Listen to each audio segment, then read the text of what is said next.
রব্বুল আলমিনের দরবারে লক্ষ্য করে শুকরিয়া সুজুদ কৃতজ্ঞতা জানাই যে মহান রব্বুল আলমিন আমাদেরকে আজকের এই জুমার দিনে তার জন্য নামাজ পড়ার জন্য, নামাজ আদায় করার জন্য আল্লাহর ঘর মসজিদে আসার, বসার তৌফিক দান করলেন। সে মনিবের দরবারে আমরা শুকর গুজার হচ্ছি, আলহামদুলিল্লাহ। তারই সাথে আমরা দরুদ ও সালাম পেশ করতেছি মানবতার নবী, বিশ্ব নবী জনাব মুহাম্মদুর রাসূলুল্লাহ সাল্লাল্লাহু আলাইহি ওয়াসাল্লাম এবং তার পরিবারবর্গ এবং তার অনুসারী এবং কিয়ামত পর্যন্ত যত মুমিন মুসলমানরা আসবে তাদের প্রতি। তো বন্ধুরা, আজকে আমাদের খুতবার টপিক, আলোচ্য বিষয় হচ্ছে জুমার দিনের গুরুত্ব। আমরা অনেকে জুমা পড়তে আসি, কিন্তু এই জুমার দিনের গুরুত্ব বোঝার জন্য এতটুকুই যথেষ্ট যে আল্লাহ পাক রব্বুল আলামিন 114টি সূরার মধ্যে কোরআনুল কারীমে একটি সূরার নাম সূরাতুল জুমআ রেখে দিয়েছেন।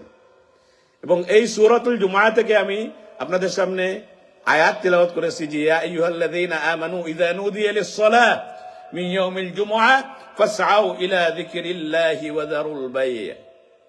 যে ও ঈমানদারেরা, যখন তোমাদেরকে জুমার নামাজের জন্য আহ্বান করা হবে, ডাকা হবে, তখন তোমরা কি করো? তোমাদের ব্যবসা বাণিজ্য সব কিছু বন্ধ করে তোমরা আল্লাহকে স্মরণ করার জন্য তোমরা মসজিদের দিকে এগিয়ে যাও।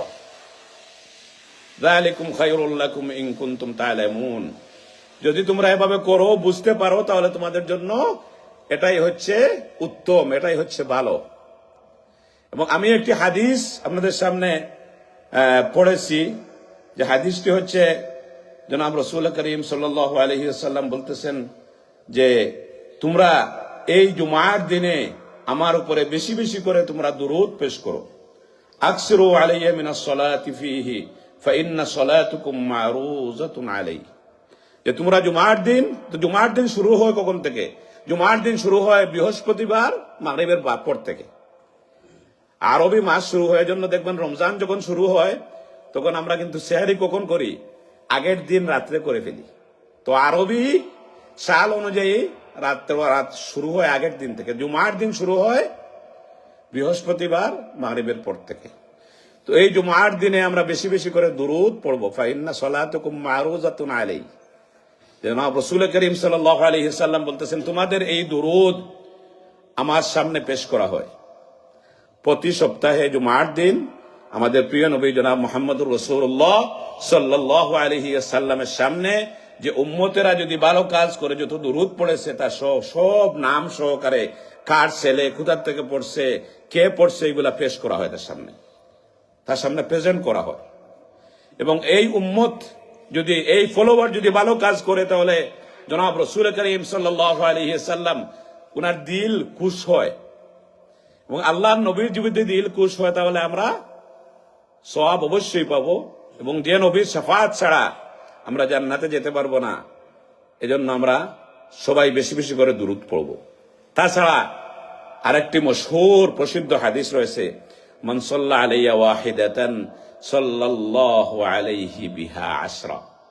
যে মানুষ একবার আমি আল্লাহর নবীর উপর দুরূদ পড়বে, আল্লাহ পাক রব্বুল আলামিন তার উপরে 10টি রহমত বর্ষণ করবেন। তার 10টি পাপ আল্লাহ পাক রব্বুল আলামিন মোচন করে দেবেন। সে যে মর্যাদায় ছিল তার থেকে 10 গুণ বেশি আল্লাহ পাক রব্বুল আলামিন তার মর্যাদাকে আরো উচ্চ আসনে আসীন করে দেবেন। এজন্য আমরা বেশি বেশি দুরূদ শরীফ সবসময় তো পড়বই, কিন্তু জুমার দিন বিশেষ করে আমরা বেশি বেশি করে দুরূদ শরীফ পড়ব। তাছাড়া আরেকটি জুমার দিনের বিশেষ আমল রয়েছে, যে আমলটি হচ্ছে আমরা সূরাতুল কাহফ তিলাওয়াত করব। যারা আমরা পড়তে পারি না, আজকালকে ইউটিউবে গুগলে সার্চ মারলে সূরাতুল কাহফ আপনি শুনতে পারবেন। তিলাওয়াত করা যে পরিমাণ সওয়াব, শোনাও ঠিক সেইভাবে সমান সওয়াব। যদি সূরাতুল কাহফ পড়েন তাহলে জনাব রাসূল করিম সাল্লাল্লাহু আলাইহি ওয়াসাল্লাম বলতেছেন, কোন বান্দা অথবা বান্দি যদি সূরাতুল কাহফ জুমার দিন পড়ে, তাহলে পরবর্তী জুমা পর্যন্ত একটি নূর, একটি আলো আল্লাহর পক্ষ থেকে তার কলবের মধ্যে আল্লাহ পাক রব্বুল আলামিন দিয়ে দেবেন, যে আলোটি তাকে সকল প্রকার অনিষ্ট থেকে তাকে হেফাজত করবে, রক্ষা করবে। এজন্য আমরা সূরাতুল কাহফের আমলটাও আমরা কিন্তু এই জুমার দিন আমরা করতে পারি। So brothers, another good deed